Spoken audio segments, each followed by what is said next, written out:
बिस्मिल्लाहिर्रहमानिर्रहीम। और common mistakes में एक और कॉमन मिस्टेक जो होती है वो होती है डैंगलिंग मॉडिफायर। डैंगलिंग मॉडिफायर ये होता है कि आपने मॉडिफायर एक ऐसी जगह पुट किया होता है जो कि जिसको उसे क्वालिफाई करना चाहिए, जिसको उसे मॉडिफाई करना चाहिए, उसको मॉडिफाई नहीं कर रहा, वहाँ कोई कन्फ्यूजन क्रिएट कर रहा होता है, वो प्रॉपर प्लेस पे मॉडिफाई नहीं होता, या कोई चीज़ जहाँ पुट करनी है वो हमने मिस कर दिया, जिसकी वजह से सेंटेंस के अंदर इबहाम पैदा हो जाता है, कन्फ्यूजन पैदा हो जाता है। कुछ मिसालें देख लेते हैं। Checking his bag, the book was not found. Checking his bag, the book was not found. यानी कि ये चेक प्रिंसिपल ने किया, उसमें किताब नहीं मिली, या उसने खुद चेक किया, किताब नहीं मिली, माजरा क्या है, कंफ्यूजन क्रिएट हो गई।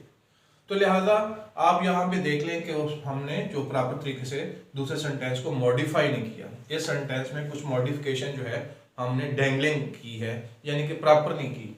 अब आप देखेंगे दूसरे इसी को अगर करेक्ट करके लिखें तो checking his bag he did not find his book. आपने बैग को उसने चेक किया और उसे उसकी बुक नहीं मिली। अब ये बात क्लियर हो गई, अब कंफ्यूजन दूर हो गई, क्योंकि जब हमने इसमें ही पुट नहीं किया था, यानी जो मॉडिफायर जिसको क्वालिफाई कर रहा था वो पुट नहीं किया, लिहाजा प्रॉपर प्लेसमेंट ही नहीं थी उसकी और सेंटेंस के अंदर कंफ्यूजन या इबहाम पैदा हो गया। तो आपको कहता है जी डैंगलिंग मॉडिफायर इस्तेमाल नहीं करना चाहिए, क्लियर कट बात होनी चाहिए। लिहाजा जब सेंटेंस आप लिखते हैं, एसेज में लिखते हैं, रिपोर्ट में लिखते हैं, लेटर में लिखते हैं, तो उसको एक ज़रा ध्यान से पढ़ लें।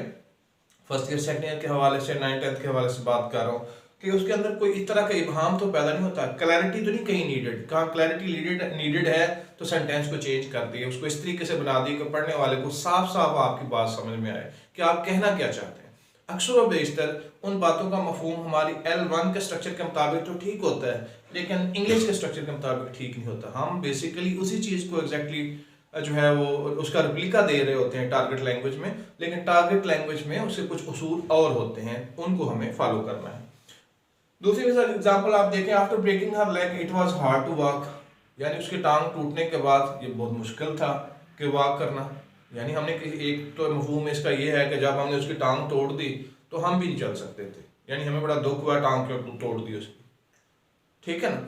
मतलब ये नहीं कहना चाहता राइटर। राइटर क्या कहना चाहता है, after breaking her leg Jane found it hard to walk, यानी कि उसकी टांग टूट गई जेन की और जेन जो है अब चल नहीं सकती थी। अब ये बात जो है वो क्लियर हो गई। तो यहाँ हमने डैंगलिंग मॉडिफायर लगाया हुआ है कि कंफ्यूजन क्रिएट कर दी है हमने। बाज़ औक़ात ये कंफ्यूजन किसी वर्ड की वजह से क्रिएट हो देती है, बाज़ औक़ात जो है ख़ास तौर पर जब हम खुद कंपोज करते हैं हमारे स्टूडेंट, तो उसमें डायरेक्ट से इनडायरेक्ट करते हुए कंफ्यूजन क्रिएट कर देते हैं कि चेंज प्रोनाउन चेंज करना था नहीं किया, टेंस प्रॉपर चेंज करना था नहीं किया, सीक्वेंस ऑफ टेंस के लिहाज से कुछ कर दिया, तब भी ये कंफ्यूजन क्रिएट हो जाती है। यहाँ तो हम सिर्फ मॉडिफायर के हवाले से देख रहे हैं कि जाहिर बात है ये अगली जो फ्रेज है वो मॉडिफाई कर रही है पिछले सेंटेंस को, तो इस लिहाज से जो है मॉडिफायर प्रॉपर होना चाहिए ताकि पिछली फ्रेज की बात भी समझ में आ जाए और जो उसमें हम ऐड करना चाहते हैं कोई इन्फॉर्मेशन वो भी समझ में आ जाए बात। तो लिहाजा ये बातें जो है वो उस वक्त और ज़्यादा इम्पोर्टेंट हो जाती हैं जब हम हमारे स्टूडेंट अक्सर और बेशतर ये होता है कि कहीं से कोई चीज़ देखते हैं पहले, फिर उसको याद करते हैं और फिर एग्जाम में रिप्रोड्यूस कर देते हैं। लेकिन मौजूदा जो सिस्टम हमारा आया है फेडरल बोर्ड का खास तौर पर, तो उसमें हमने बहुत कम मार्जिन इसका रखा है।